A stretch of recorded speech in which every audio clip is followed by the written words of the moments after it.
하나님은 왕이십니다. 할렐루야. 하나님은 무엇보다 크신 분이십니다. 하나님은 능력이시고요. 우리가 믿는 하나님은 세상 어떤 것과도 비교할 수 없는 강력한 힘을 가지신 분이 우리 하나님인 줄 믿습니다. 오늘 함께 예배할 때 우리 안에 있는 어떤 블레셋과 같은 문제가 있습니까?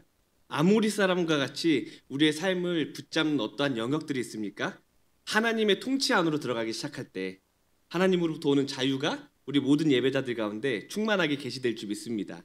그리고 우리 개인의 삶을 넘어서 부천과 대한민국과 온 열방 가운데 그 하나님의 통치가 우리 아름다운 창대교회 성도님들을 통해서 온전히 흘러가게 되는 그런 역사가 있기를 간절히 소망합니다. 우리 옆 사람과 이렇게 한번 인사했으면 좋겠습니다. 하나님만 왕입니다. 하나님만 가장 높으신 분입니다. 하나님이 가장 크신 분입니다. 우리는 하나님의 통치 안에 있는 사람들입니다. 오늘 함께 읽은 말씀이 사무엘상의 배경을 저희들이 읽을 때에 한 가지 알아야 되는 한 가지 포인트가 있습니다. 그게 뭐냐면 바로 사사기의 배경을 알아야 한다는 것입니다. 우리 모든 성도님들 잘 아실 거예요. 이스라엘은요, 그 당시 왕이 없던 나라였습니다. 하나님께서 직접 통치하던 나라가 바로 이스라엘 민족이었습니다. 하나님께서는요, 왕을 세우는 대신에 선지자를 세우시고요, 제사장을 세우시고요, 하나님께서는 14명의 사사를 세우심으로써 하나님이 이스라엘 민족들을 직접 통치하셨습니다. 이것이 하나님이 왕되심을 나타내는 방법이었고, 그렇게 이스라엘을 도구로 사용하시는 방법이었다라는 거예요. 그런데 우리가 사사기를 너무나 재밌게 읽고 14명의 사사를 통해서 하나님이 구원하시는 역사를 저희들이 볼 때에 그럼에도 불구하고 우리는 이 사사기의 말씀을 보면서 너무나 슬프다고 생각합니다. 왜 슬프다고 생각하냐면 사사기 마지막의 결론이 이렇게 기록되어져 있죠. 그때에 이스라엘의 왕이 없으므로 사람이 각기 자기 소견에 옳은 대로 행하였다라고 이야기하고 있는 것입니다. 당시 사사시대에 수많은 사사들을 통해서 하나님이 구원하셨는데 사사기를 닫는 결론을 성경은 뭐라고 이야기하냐면 그 당시에 왕이 없었대요. 왕이 없음으로 말미암아 이스라엘 백성들이 자기의 소견에 옳은 대로 살아갔다라고 말하고 있는 것이죠. 그러면서 사사기의 문이 닫혀버리게 됩니다. 너무나 슬프지 않습니까? 하나님께 부르실 때마다 하나님께서 사사들을 통해서 일하시고 구원하셨는데 사사기의 마지막 결론을 뭐라고 이야기하냐면 그 당시에 왕이 없으므로 자기의 소견에 옳은 대로 행하였다 라고 말하고 있는 거예요. 그 배경을 가지고 사무엘상이 시작되게 되는 것입니다. 그렇다면 우리 생각해 봤으면 좋겠습니다. 사무엘상이 시작될 때의 배경은 밝았을까요? 어두웠을까요? 어두웠을 거예요. 사무엘상이 시작될 때에 사사기의 배경을 가지고 사무엘상이 시작된다면 그 당시에 하나님이 일하시는 것을 더 많이 느껴야 됨에도 불구하고 많이 느끼지 못하는 자기 소견에 옳은 대로 목사님 그냥 퇴장 한번 시켜주시면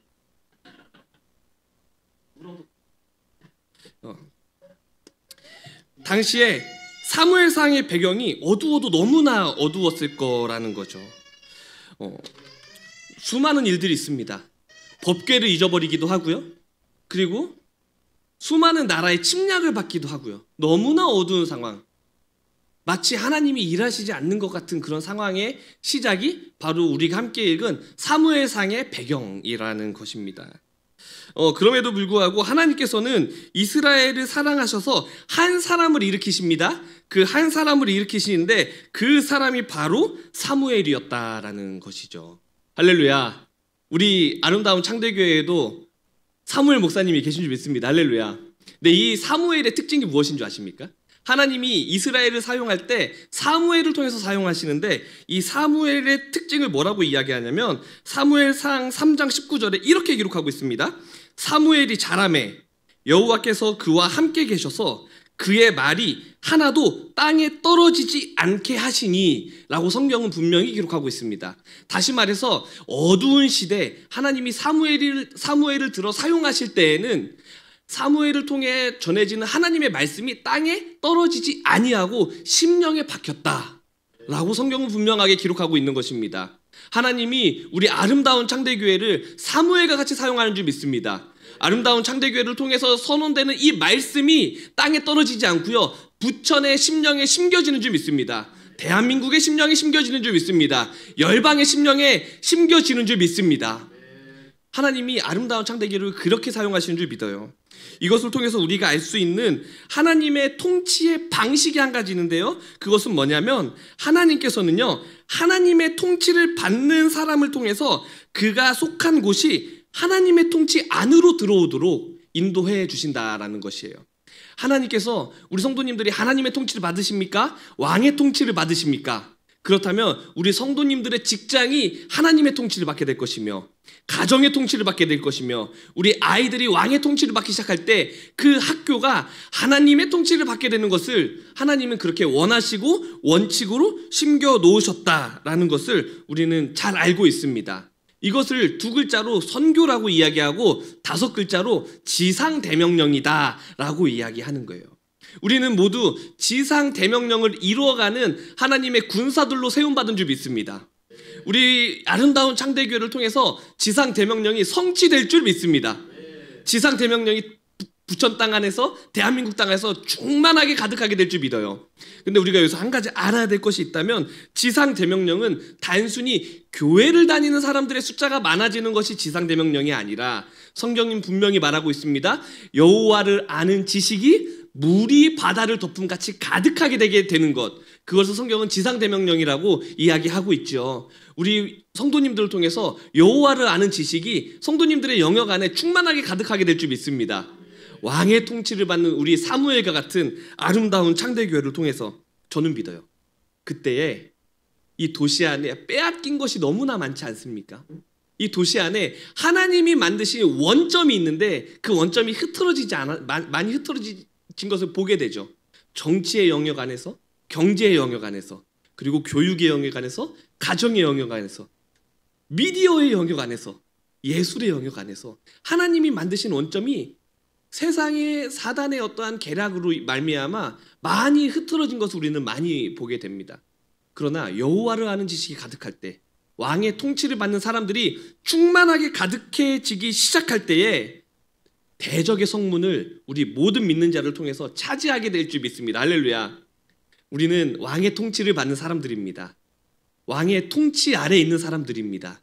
그리고 그 통치는 계속적으로 번성해가면서 팽창하게 될 것을 다시 한 번 더 믿음으로 우리 함께 고백하며 함께 나아가는 우리 모든 성도님들이 되길 간절히 소망합니다.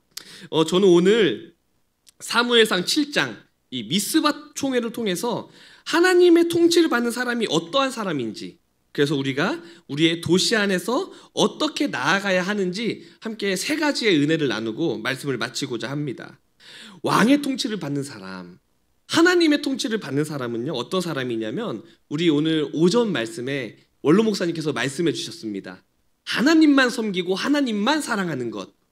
왕의 통치를 받는 사람은요, 하나님만 사랑하고 하나님만 섬기는 사람인 줄 믿습니다.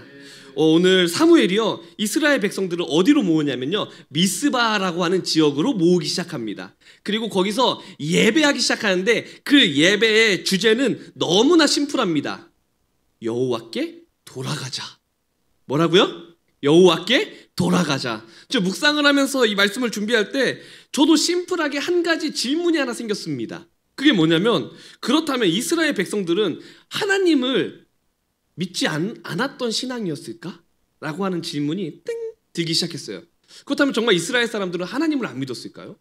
안 믿어서 사무엘이 여호와께 돌아가자라고 했을까요? 근데 저는 그것까지는 아닌 것 같아요. 왜냐하면 말씀을 묵상하다 보면은 이스라엘 백성들이 그럼에도 불구하고 어느 정도 신앙은 있었습니다. 그러니까 전쟁 갈 때 법궤를 맨 앞에 가지고 나갔다가 잊어버리잖아요. 법궤를 왜 전쟁의 군사들 맨 앞에 세웠을까요? 이 법궤 있으면은 전쟁 이길 수도 있을 것 같고, 이 법궤 있으면 하나님이 우리 함께 하신다라고 그들은 알고 있었기 때문에 아마 전쟁에 나갈 때에도 법궤를 들고 나갔을 거예요. 저는 이 법궤를 들고 나간 이 행위가 이스라엘이 하나님을 향한 신앙이 없었나? 저는 그렇게 단정할 수는 없을 것 같습니다. 그러나 분명하게 오늘 함께 읽은 말씀 3절에서 사무엘이 여호와께 돌아가자라고 이야기하는데 어떻게 돌아가야 하는지 분명히 이야기하고 있습니다. 우리 3절의 말씀 함께 읽어보도록 하겠습니다. 사무엘상 7장 3절의 말씀 함께 읽겠습니다. 시작. 사무엘이 이스라엘 족속에게 말하여 이르되 만일 너희가 어떻게 해요? 전심으로 여호와께 돌아오려거든 이라고 성경은 분명히 말하고 있는 거예요. 사무엘이요 미스바로 온 이스라엘 백성들을 모으고 여호와께 돌아가자라고 이야기하는데 그냥 돌아갈 것이 아니라 이스라엘 사람들이요 여호와께 돌아가되 전심으로 돌아가야 됩니다 라고 선언하면서 이스라엘 온 백성들을 미스바로 모았다라는 거예요. 우리는 예수님을 믿는 사람들은요 하나님을 사랑하되 전심으로 사랑해야 하는 줄 믿습니다. 오늘 함께 읽은 말씀 여기서 전심으로 돌아가자라는 말이 히브리어로 레바브라고 하는 단어를 선택하고 있습니다. 이 레바브라는 단어가요 성경에 수많은 의미로 기록되고 있는데요 제가 한번 다 읽어볼게요. 이 레바브라는 단어가요 마음, 심장, 기분, 의식, 느낌, 심정, 성정, 진정, 감정, 혼, 영혼, 정신, 생명, 삶, 잠, 깸, 식사, 마침, 사고방식, 행동양식, 의지, 의도, 목적, 뜻, 결의, 지성, 지력, 이지, 총명, 이해력, 지혜, 분별력, 현명함을 의미하는 것이 레바브라고 하는 단어예요. 레바브가 이렇게 수많은 단어들로 번역이 되고 선택이 되어지고 있습니다. 다시 말해서 사무엘이요 이스라엘 사람들이 여호와께 돌아와야 합니다 라고 이야기하는데 이 전심으로라고 하는 단어는요 6글자로 영, 혼, 육, 지, 정, 의가 하나님께 돌아와야 된다라는 것을 선언해내고 있다라는 것이죠. 우리 성도님들 영, 혼, 육, 지, 정의가 예수님께 모든 초점을 맞춰줘야 되는 줄 믿습니다. 나의 영과 나의 혼과 나의 육체와 나의 지식과 나의 감정과 나의 의지가 하나님만 사랑해야 되는 줄 믿습니다. 할렐루야. 왕의 통치를 받는 사람은 두 발 담그지 않습니다. 왕의 통치를 받는 사람은요 세상의 어떠한 가치관도 동의하고요 하나님의 말씀도 동의하는 어떠한 신앙인이 아니라 왕의 통치를 받는 사람은 왕의 통치만 받는 사람인 줄 믿습니다. 하나님의 말씀이 우리 삶 가운데 장악되어지기 시작하고 하나님의 말씀이 우리 삶 가운데 안수되어지기 시작해서 그 말씀이 정답입니다. 세상에 수많은 어떠한 의견들이 있지만 하나님의 말씀이 정답입니다 라고 선언하는 사람들이 왕의 통치를 받는 사람들이고 레바브로 하나님을 사랑하는 사람들인 줄 믿습니다. 그것이 우리 행동 양식으로 나타내야 되게 될 줄 믿어요. 제가 라디오를 듣다가 너무 재밌는 그리고 너무 씁쓸한 어떠한 예화를 본 적이 있습니다. 개그맨 중에 황재성이라고 하는 개그맨이 있대요. 이 황재성이라고 하는 개그맨이 정말 웃깁니다. 막 말만 하면요 빵빵 터져요. 젊은 세대들이 정말 좋아하는 개그맨이에요.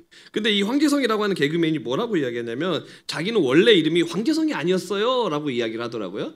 그러면서 제가 이름을 바꿔서 그런지 조금 잘 된 것 같아요 라고 이야기해요. 그래서 황재성 씨의 그전 이름이 뭡니까? 라고 물어보니까 이분이 하는 말이 제 원래 이름은요 황재였습니다.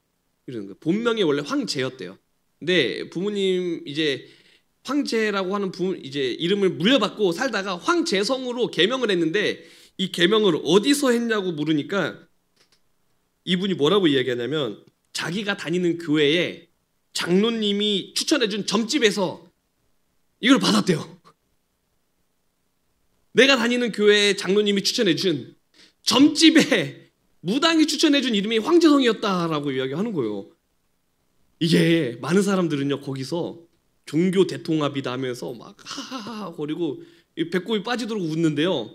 진짜 믿는 사람들은요 그 웃음이요 진정한 웃음이 아니라 헛웃음인 거예요. 예수님을 믿는 사람은요 오직 예수님의 말씀만 예수님의 방식으로만 장악되어지는 사람인 줄 믿습니다. 세상의 어떠한 가치관, 세상의 어떠한 진리라고 말하는 의견들 그것도 동의하고 하나님의 말씀도 동의하는 사람이 아니라 오직 여호와의 말씀으로 우리의 삶이 잠겨져 있는 사람들 그런 사람들이 우리 성도님들이 되시길 간절히 소망합니다.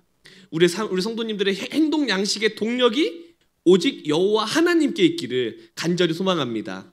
제가 올 한 해를 시작하면서 하나님께 기도했습니다. 하나님 제가 올 한 해 어떻게 주님 앞에 살아가면 될까요? 하나님 2015년 하나님 당신께서 저에게 가르치고 싶은 말씀을 가르쳐 주십시오 라고 이야기하면서 작년 연말을 이렇게 보냈습니다. 연말을 보내는데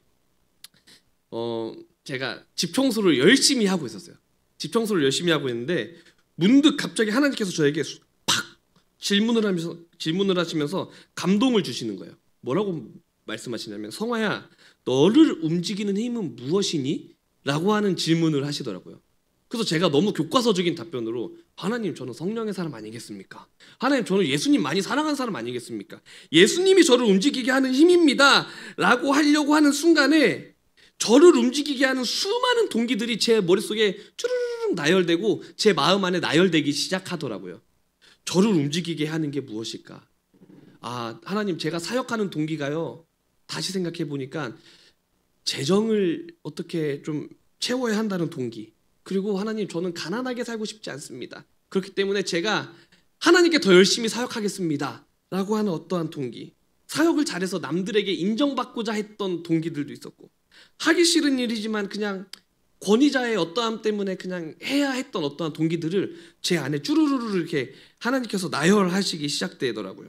그러면서 하나님께서 뭐라고 저에게 약속하셨냐면, 빌립보서 1장 8절에 내가 예수 그리스도의 심장으로 너희 무리를 얼마나 사모하는지 하나님이 내 증인이시라 라고 하는 말씀을 저에게 생각나게 하셨습니다. 그러면서, 성화야, 너를 움직이는 동기는 예수 그리스도의 심장밖에 없다.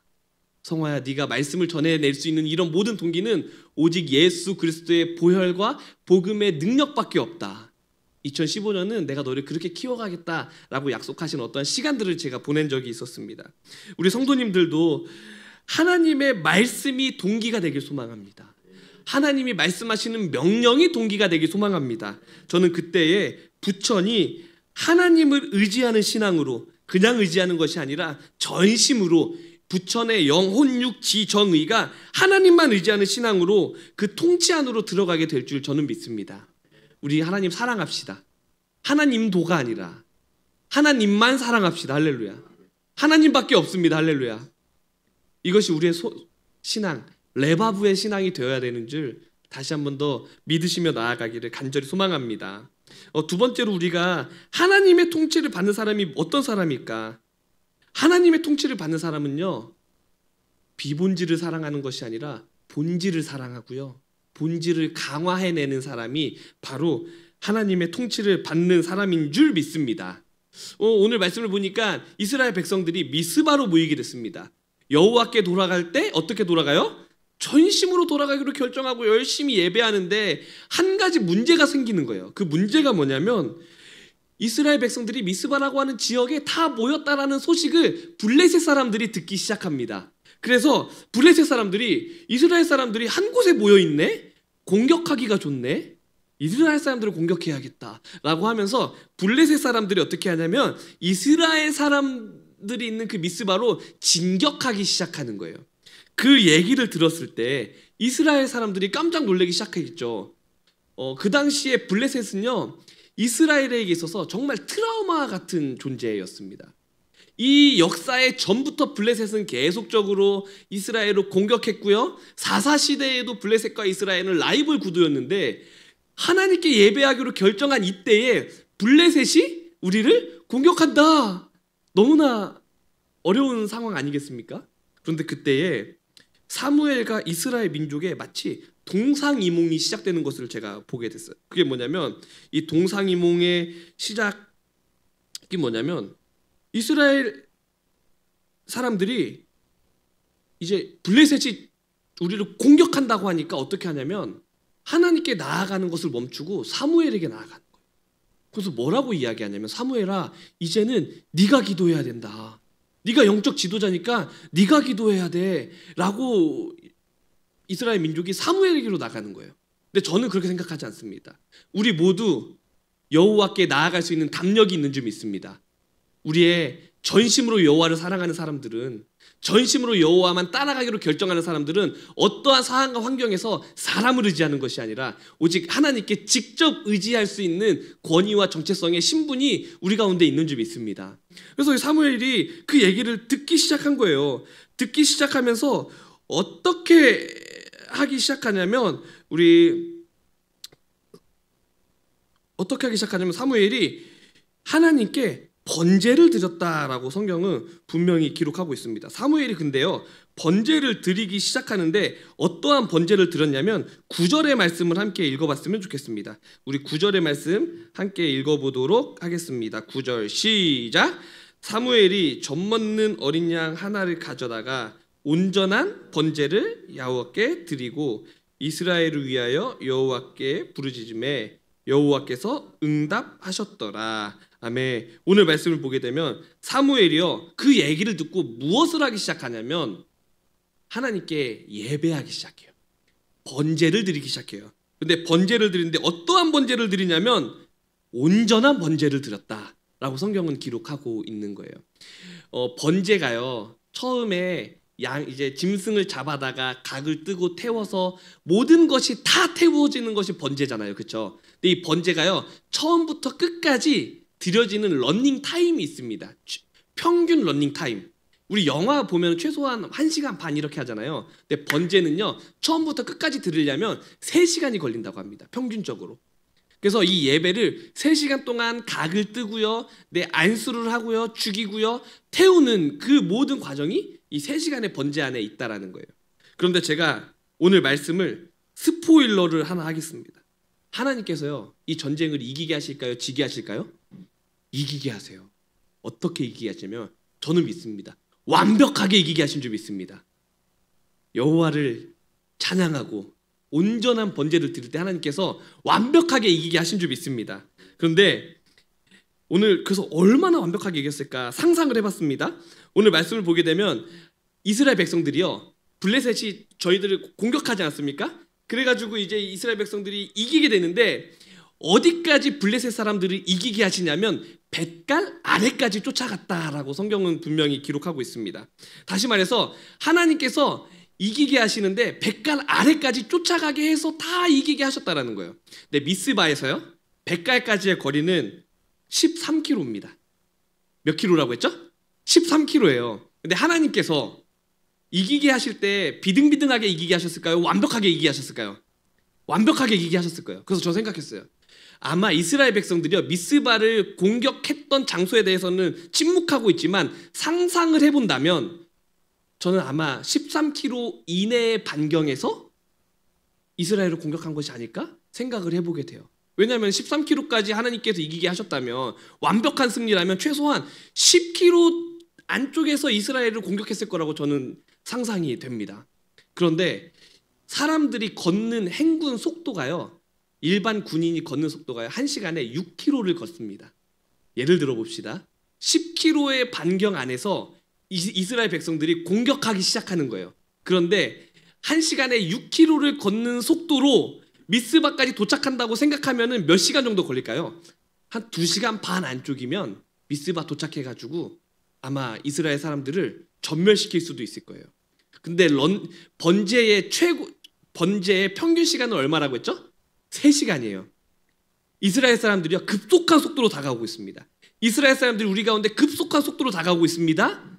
그런데 사무엘의 선택은 거기서 우리가 어떻게 하면 전쟁을 할 수 있지? 어떻게 하면 우리가 이길 수 있지? 전략을 짜는 어떠한 것이 아니라 하나님께 번제를 드리되 온전한 번제로 하나님께 나아갔다라는 것이에요.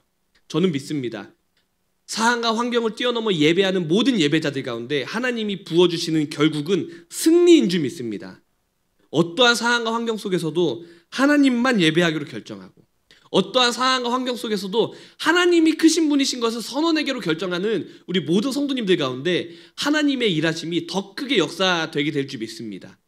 제가 한 3, 4개월 시간 동안 원주 지역과 강원도 지역 그리고 감사하게 해외에 나가서도 말씀을 전하는 시간으로 이게 3달의 시간을 꽉 채우고 돌아왔습니다. 근데 제가 너무나 기억에 남는 한 가지가 있었는데 제가 몽골에서 말씀을 전할 때였어요. 약 300명 이상의 청소년들만 모였습니다. 300명 이상의 청소년들이 몽골의 울란바토르라고 하는 수도로 모였는데 몰랐어요. 몽골 땅이요 그렇게 크더만요. 저희 나라에 몇십 배가 된다고 합니다. 근데 많은 사람들이 울란바토르에 사는데 이 청소년들이요 울란바토르에만 사는 친구들이 아니라 전국에서 떨어진 친구들이 온 거예요. 그래서 몇 킬로 떨어진 곳에서 왔습니까? 라고 이야기하니까 저는 700킬로 떨어진 곳에서 왔습니다. 라고 이야기하더라고요. 700킬로 떨어진 곳에서 예배 이틀 드리려고 왔어요. 그래서 생각한 게 비행기를 타고 왔겠구나, 아니면 기차를 타고 왔겠구나 생각을 했는데 저희 여기 전도사님이 운전해 주셔가지고 차로 왔어요. 라고 이야기하는 거예요. 700km에서 울란바토르 오려고 하면은 며칠 걸려요? 저희는 차라리 출발할 때 밤에 출발해요. 자는 것으로 시작해서 이제 가야지 하루 종일 온종일 올라가야 700km를 온다고 하는 거예요. 생각을 해봤어요. 여기서 예배를 할 수 있는 체력과 어떠한 것이 될까? 근데 이 친구들이요, 예배를 사모하되 정말 뜨겁게 예배를 사모하기 시작하는데요, 상황과 환경이 중요한 게 아니더라고요. 이 친구들이 왜 왔어요? 라고 물어보니까 그때의 주제가 뭐냐면 왕이신 하나님이었습니다. 저는 왕이신 하나님만 찬양하려고 왔습니다. 왕이신 하나님만 예배하려고 왔습니다. 라고 고백하는 친구들의 예배를 보면서 이 300명을 통해서 열방이 움직이겠구나 라고 하는 그런 감동을 너무 많이 받고 돌아온 적들이 있었습니다. 우리 모든 믿는 자들 가운데 세상이 말하는 숫자의 개념, 어떠한 개념들은 중요하지 않은 줄 믿습니다. 문제보다 크신 분이 우리 하나님이시고 문제보다 크신 분이 우리 능력의 하나님이신 줄 다시 한 번 더 믿음으로 나아가는 믿는 우리 성도님들 되시길 간절히 소망합니다.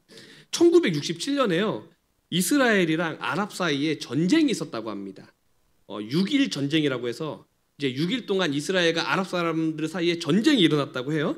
근데 그 당시에 이스라엘과 아랍의 군사력 차이가 어떻게 됐냐면 이스라엘의 군사력은 250만 명이었다고 합니다. 그리고 250만 명이 대항하는 아랍 사람들의 군사력은 1억이었다라고 해요. 그러니까 1억 대 250만 명의 군사력이 전쟁을 하게 된 상황입니다. 사실 이렇게 되면 전쟁을 할 수가 없는 상황이죠. 근데 그럼에도 불구하고 이스라엘이 결국은 전쟁을 선택해야 하는 어떠한 상황과 환경까지 오게 된 거예요. 그래서 이제는 1억 명의 군사들 앞으로 적진 앞으로 전군 앞으로라고 선언을 내야 되는 그 지점까지 오게 됐습니다. 근데 그때에 이스라엘의 국방 장관이 누구냐면 모세 다얀이라고 하는 어떤 한 장군이었다고 합니다. 그래서 이 장군이 국방부 장관이니까 전쟁을 할 때 방송국에 가서 브리핑을 해야 되는 어떠한 이제 시간이 있었다고 합니다. 그래서 이 모세 다얀이라고 하는 사람이 방송국까지 갔대요. 방송국까지 가서 이제 카메라 앞에서 브리핑을 했다고 합니다. 뭐라고 브리핑을 하냐면 전쟁 직전입니다. 이 모세 다얀의 말을 통해서 전쟁이 시작됩니다. 뭐라고 이야기하냐면 이렇게 이야기하는 거예요. 우리는 2543년 만에 되찾은 조국 이스라엘을 지키기 위해서 부득이 전쟁에 참여할 수밖에 없습니다.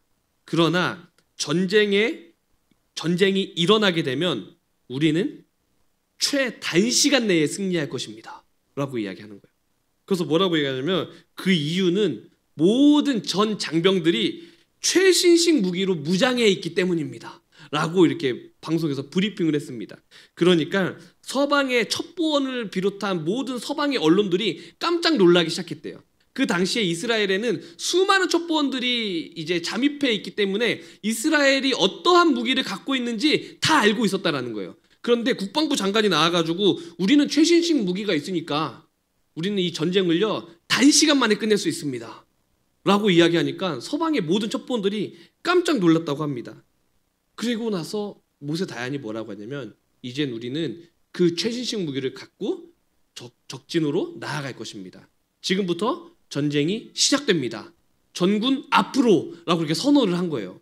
근데 그렇게 하고 나가지고 이 모세 다얀이라는 사람이 이제 방송국에서 브리핑을 했겠죠. 그래서 방송국 의자에 털썩 주저앉았대요. 털썩 주저앉고 또박또박 두 손을 모으고 이렇게 고백했다고 합니다. 자신의 최신식 무기를 꺼내는데 그 최신식 무기가 뭐냐면 이 고백이었어요. 여호와여, 나의 대적이 어찌 그리 많은지요. 일어나 나를 치는 자가 많으니이다. 그러나 구원은 여호와께 있사오니 주의 복을 주의 백성에게 내리소서. 시편 3편의 말씀이죠. 시편 3편의 말씀을 읽고 자신은 이것을 무기로 생각했다는 거예요. 그리고 실제로 전쟁을 250만 대 1억의 이 전쟁의 양상을 6일 만에 끝내버립니다. 저는 믿습니다. 지금도 여전한 우리의 최신식 무기는 오직 여호와의 말씀이고 성령이 주시는 능력인 줄 믿습니다. 우리 성도님들, 상황과 환경이 마치 블레셋의 군사처럼 마치 조금 있으면 나를 다가올 것 같고 마치 이제 나를 억압할 것 같은 그런 상황이 있습니까? 그 상황에서 그럼에도 불구하고 나의 구원은 여호와께 있사오니 주의 복을 우리에게 내리소서 고백해낼 수 있는 왕의 통치를 받는 우리 성도님들이 되시기를 간절히 소망합니다. 아멘. 세 번째로는요, 왕의 통치를 받는 사람은 처음의 고백과 마지막의 고백이 똑같은 사람인 줄 믿습니다. 오늘 말씀을 보게 되면 하나님께서 미스바를 침략한 이 블레셋과의 전쟁을요 완벽하게 승리하시는데, 이 전쟁, 이 싸움의 특징이 10절과 11절에 기록되어져 있습니다. 우리 10절과 11절의 말씀 한 목소리로 읽어보도록 하겠습니다. 시작. 사무엘이 번제를 드릴 때에 블레셋 사람이 이스라엘과 싸우려고 가까이 오매 그날에 여호와께서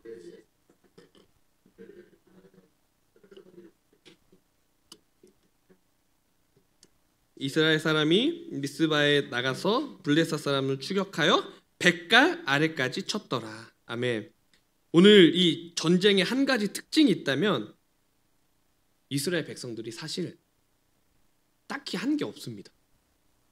왜냐하면 이 시간의 순서대로 보게 되면요, 이스라엘 백성들로 이제 블레셋 사람들이 다가오기 직전에 성경이 뭐라고 말씀하시냐면, 사무엘이 온전한 번제를 드릴 때 이미 하나님께서 블레셋을 패하게 하셨다라고 성경이 먼저 기록되어져 있고, 그 다음에 이스라엘 백성들이 백갈 아래까지 쳤습니다라고 성경이 기록되어져 있어요. 시간의 순서상 이스라엘이 무엇을 잘해서 이긴 것이 아니라 이미 하나님이 이기게 하신 싸움에 하나님께서 이스라엘을 초청하신 거예요. 마침표만 찍도록, 백갈 아래까지만 치도록 하나님께서 그렇게 이스라엘 백성들을 초대하신 거예요. 너무 멋있지 않습니까? 하나님께서요, 우리 마지막 때에 우리 성도님들을 승리의 마침표를 찍는 자들로 초대하시는 줄 믿습니다. 우리 성도님들을 통해서 하나님 나라의 마침표가 완성되게 될 줄 믿습니다. 근데 이 일의 모든 주인은 전쟁에 능하시고 이기게 하시는 오직 여호와 하나님으로부터만 시작되는 줄 믿습니다. 근데 이 전쟁을 이스라엘 백성들이 경험한 거예요. 너무 멋있지 않습니까? 하나님이 다 이기게 하시고 마지막 마침표만 찍는 이 역사, 너무 좋을 것 같아요. 그런데 묵상을 하다가 이 하나님이 다 이기게 하시고 이스라엘 사람들이 마침표만 찍은 이게 훗날 가서는 많은 사람들을 현혹시킬 수 있는 좋은 요소가 될 것 같은 거예요. 왜 그러냐면 마지막은 이스라엘 사람들이 마침표를 찍은 거잖아요. 처음에는 고백할 거예요. 하나님이, 전쟁에 능하신 하나님이 이기게 하셨어 라고 생각할지라도 시간이 지나면서 사람들은 어떻게 되냐면 왜곡되어지기 시작해요. 왜곡되어지기 시작해요. 우리 결혼한 분들 알잖아요. 처음에는 내가 너무 사랑해서 결혼합시다 해서 결혼했는데 조금 싸우고 나면은 이 사람이 다 좋다고 해서 결혼한 거 아니야? 이렇게 생각하기도 하고, 사람은 왜곡의 동물 아니겠습니까? 그래서 이스라엘 사람들이 마치 헷갈릴 수도 있는 것 같아요. 시간이 지나고 아들에게는 하나님이 이기게 하셨어 라고 고백하겠지만, 자녀의 아들이 생겼을 때는 그때는 하나님이 이기게도 하셨었는데 내가 그때 전쟁에 조금 중심에 있었었어 말할 수도 있을 거고, 아들의 아들이 태어났을 때는 하나님이 이기게도 하셨지만 그 전략을 세운 사람은 나였어. 그 아들의 아들까지 갔을 때는 이거 하나님도 하셨는데 내가 큰 역할을 했던 것 같아 라고 왜곡이 될 수도 있는 어떠한 상황과 환경이 지금 오늘 말씀 가운데 있는 것 같아요. 근데 사무엘의 행보는 어떻게 하냐면, 이스라엘 백성들이 그렇게 왜곡되어질 수 있는 그 염려의 상황을 싹을 잘라버립니다. 12절의 말씀 함께 읽어보도록 하겠습니다. 12절 함께 읽겠습니다. 시작. 사무엘이 돌을 취하여 미스바와 센 사이에 세워 이르되 여호와께서 여기까지 우리를 도우셨다 하고 그 이름을 에벤에셀이라 하니라. 아멘. 이스라엘 사람들이 기억에 착각이 일어날 수 있는 어떠한 것을 사무엘은 방지하고자 돌을 세우기 시작하는데, 그 돌에 에벤에셀이라고 적어놓기 시작하는 거예요. 근데 이 에벤에셀의 뜻이 뭐냐면 하나님께서 우리를 도우셨다. 할렐루야. 하나님이 이기게 하셨다. 하나님이 이기게 하시는 그 역사의 승리는 세월이 지나도 변하지 않는 줄 믿습니다. 하나님이 우리 성도님들을 이기게 하실 줄 믿습니다. 마지막 날 마지막 때에 의의 면류관을 씌워주실 줄 믿습니다. 그때 오직 예수 그리스도의 이름만 남을 줄 믿어요. 나의 이름은 사라지고. 우리 성도님들 처음의 고백과 마지막의 고백이 같은 것을 믿음이라고 이야기한다면 우리 성도님들 계속적으로 그 믿음으로 예수님이 우리를 도우십니다 라고 선언하며 나아갈 수 있는 우리 성도님들이 되시길 간절히 소망합니다. 요즘 젊은 사람들이요 마라톤을 좋아한다고 합니다. 마라톤을 뛰는데요, 마라톤이 지금까지 이제 깨고 싶어하는 신기록이 뭐냐면 2시간의 벽을 깨고 싶어 한대요. 그러니까 지금 전 세계 신기록이 마라톤 기록이 2시간 35초라고 합니다. 2시간 35초. 2시간 35초가 어떤 속도냐면 사람이 준비 시작해서 100m를 뛰는데 17초를 달리는 속도로 2시간 35초를 뛰면 세계 신기록이 된다라는 거예요. 근데 이거를 지금 뛰어내는 사람들이 있대요. 예. 그래서 많은 사람들이 이제는 2시간대의 벽이 깨지겠구나 라고 하면서 수많은 과학적인 요소들을 이제 마라토너들한테 이렇게 입히기 시작하는데 그 중에 최고가 뭐냐면 신발이라고 해요. 이 신발이 이제는 반동이 정말 좋다고 합니다. 그래서 신발이 푹푹 꺼지는 것이 아니라 통통통통 튀면서 나의 에너지를 최소화함으로써 그 에너지를 계속적으로 갈 수 있게 하는 힘, 그걸 이제 신발의 과학으로 이제 기록을 갱신을 한다고 하더라고요. 근데 마라톤이 시작되고 나서 지금까지 변하지 않는 한 가지 문화가 있는데 그게 뭐냐면 수많은 사람들이 좋은 신발을 쓰고요, 수많은 사람들이 너무나 좋은 옷을 입고 달리는데 그럼에도 불구하고 변하지 않는 한 가지 문화는 모든 마라토너들은요 A4 용지를 가슴에 달고 뛴다고 합니다. 이거를 클립에 묶어가지고 이렇게 달고 뛴대요. 그래서 배번표를 유니폼에 인쇄를 하는 것이 아니라 A4 용지를 달고 뛰는 거예요. 예. 기록이 저는 생각했어요. 이것만 없어져도 2시간대 깰 수 있지 않을까? 많은 사람들이 이야기하는 거예요. 이 배변표를 그냥 유니폼으로 인쇄하는 게 어때요? 배변표를 떼버리고 인쇄하거나 몸에다가 이렇게 그려가지고 숫자를 하는 게 어떻겠습니까? 철인 3종 경기도 그렇게 하는데? 라고 하니까 이 마라토너들이 뭐라고 이야기하냐면 마라톤의 낭만은 다른 것이 아니라 내가 받은 배변표를 시작점에서 도착점까지 옮기는 스포츠가 마라톤이다 라고 이야기를 한다는 거예요. 그렇기 때문에 이 배번표의 문화는 바뀔 수 없습니다. 마라톤의 매력은 내가 접수처에서 받은 이 번호를 마지막 도착점까지 옮겨내는 스포츠가 마라톤이기 때문에 아마 이것은 바뀌지 않을 겁니다 라고 이야기하는 어떠한 것을 보게 되었습니다. 하나님께서 우리 성도님들의 배번표를 달아주신 줄 믿어요. 그 배번표에는 예수 그리스도가 적혀있는 줄 믿습니다. 하나님이 착한 일을 시작하신 그 일이 우리 성도님들의 끝날까지 이루어지게 될 줄 믿습니다. 그때에 남게 되는 것은 오직 예수 그리스도의 이름만 남게 될 줄 믿습니다. 우리 성도님들, 하나님의 통치를 받는 자들로서 왕이신 하나님이 나의 하나님입니다 라는 고백이 우리의 삶 마지막까지 고백되어질 수 있는 우리 성도님들 되시길 간절히 소망합니다. 하나님 사랑합시다. 하나님만 사랑합시다. 우리 상황과 환경을 뛰어넘어 예배합시다. 그리고 마지막까지 예수님의 이름만 남깁시다. 그렇게 살아갈 때 우리 아름다운 창조의 교회가 정말 이 도시와 대한민국과 열방 전체 안에서 정말 예수 그리스도의 이름을 창대케 하는 그 도구로 온전히 사용되어지게 될 것을 믿고 간절히 소망합니다.